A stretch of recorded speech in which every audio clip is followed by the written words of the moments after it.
In this lecture, we'll break down the machine learning model embedded as a dependency in the application architecture that we looked at in the previous lecture.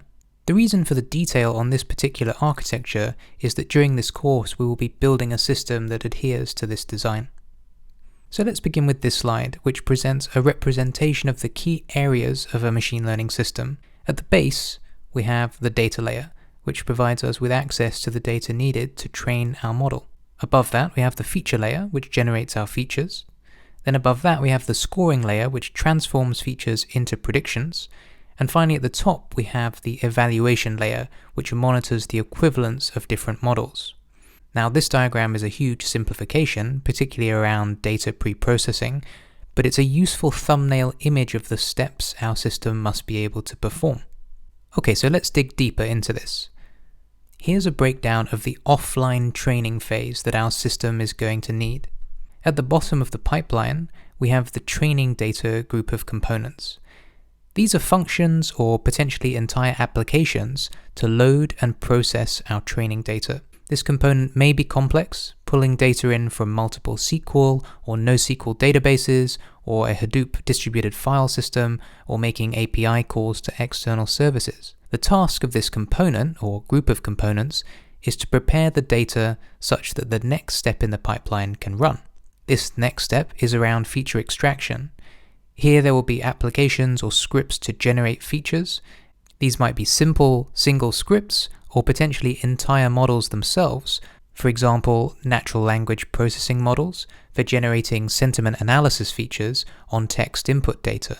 Then we have the model builder, which includes capabilities to persist our trained model into one of the formats we discussed in the previous lecture. This component will also version the persisted models and ensure that they are in a format where they can be deployed.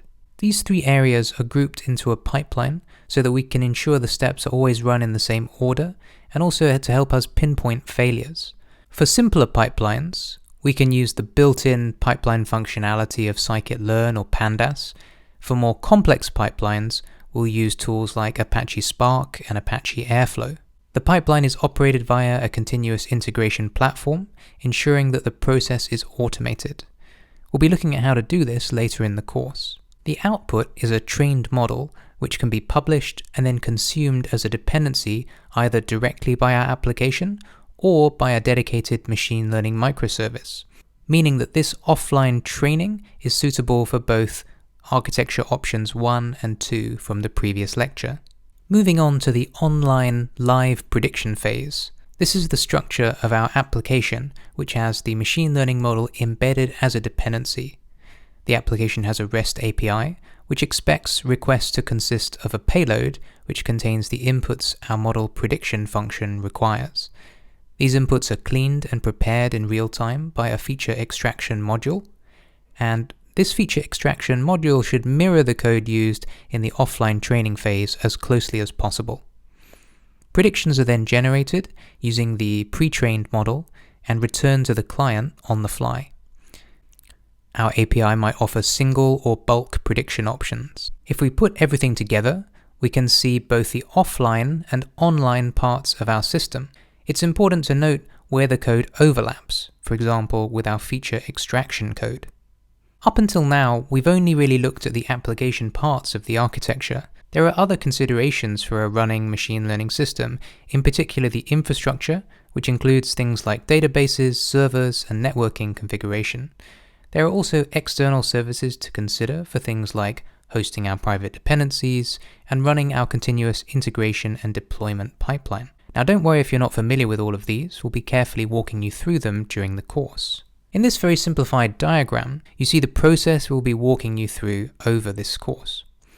We'll look at the application code and data to train our models in an automated fashion, and this training will produce artifacts. The main artifacts we'll be concerned with are trained models and Docker images, which will allow us to snapshot our application and its dependencies for quick deployment. Finally, we'll use these artifacts to deploy our machine learning application in an automated way.